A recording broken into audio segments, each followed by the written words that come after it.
Good morning.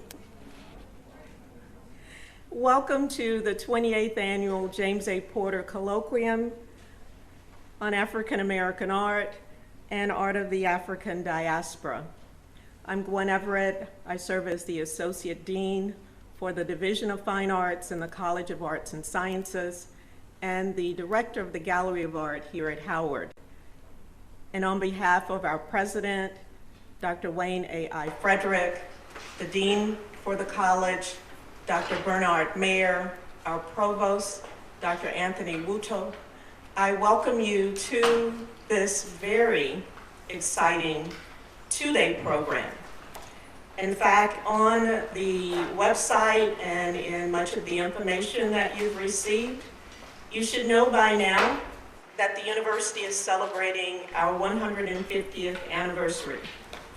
And I think that deserves a hand.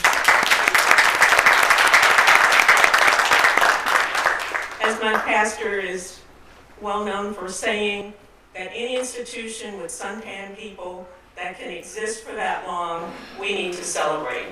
And we're trying to celebrate in style. The university was chartered by federal charter on March 2nd, 1867 as a university.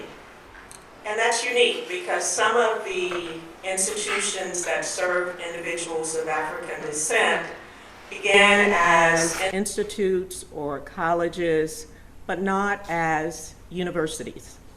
Howard was established as a university. We've always been a university.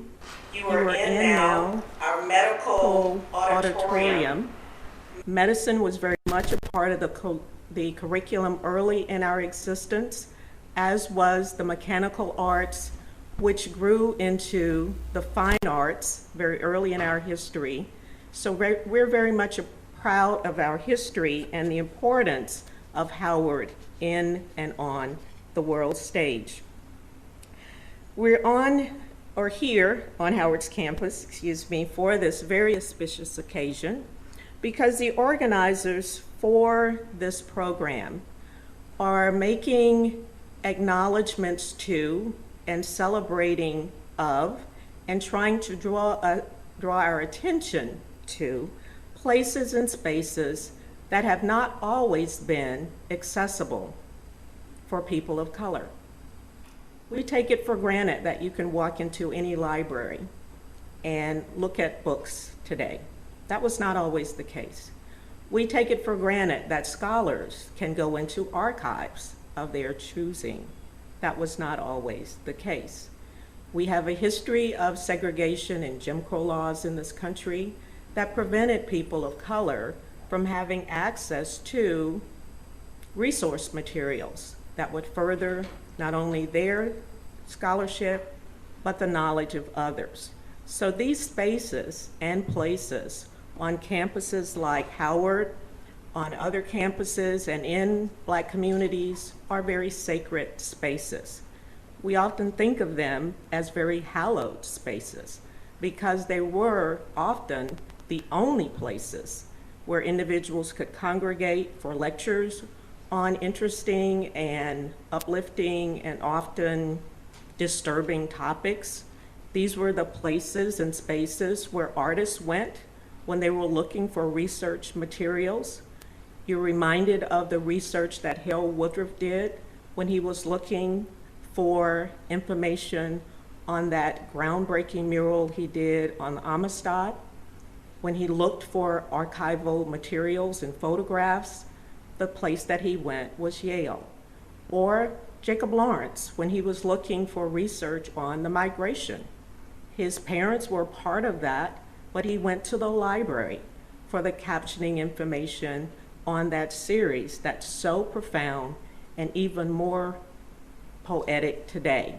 So libraries and archives have always been a resource and a place for artists, art historians, scholars to find information, to be refreshed, reinvigorated, and to look for inspiration. So today's topics and tomorrow's topics indeed pay attention to, make us look at and examine perhaps more closely And I think the title that the organizers suggested for this program, again, is quite profound. Interventions, ruptures, and affirmation. That artists, scholars, those of us who seek to find, often have to do interventive work. That the ruptures, to be disruptive, to change and look at things and ask sometimes compelling questions, disturbing questions, things that can shake things up. And affirmation, to affirm, to in fact make claim for things and often knowledge that we always knew existed, but in some cases was not as accessible to all. So welcome to this year's Porter. And it was the vision of someone who felt the need to reclaim, to affirm, and perhaps even disrupt the scholarship on African American art history, Dr. Floyd Coleman, who's here with us today.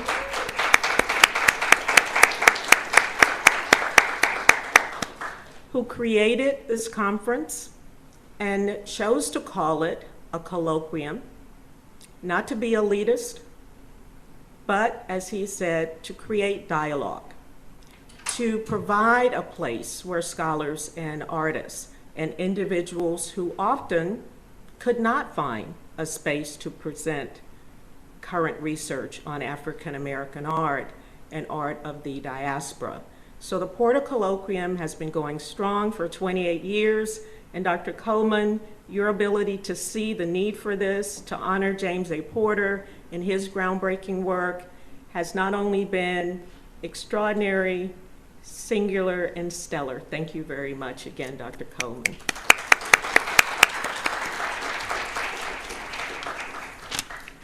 I'd also like to just make note of the fact that we are celebrating today the anniversary of the opening of the art gallery at Howard University. On April 7, 1930, the gallery held its inaugural exhibition. We were then in Rankin Chapel and moved to Founders Library. So libraries and galleries, even on this campus, have very close affinities, and often on HBCU campuses, libraries and museums or libraries and art collections often share the same spaces. So again, this topic is very much important and timely.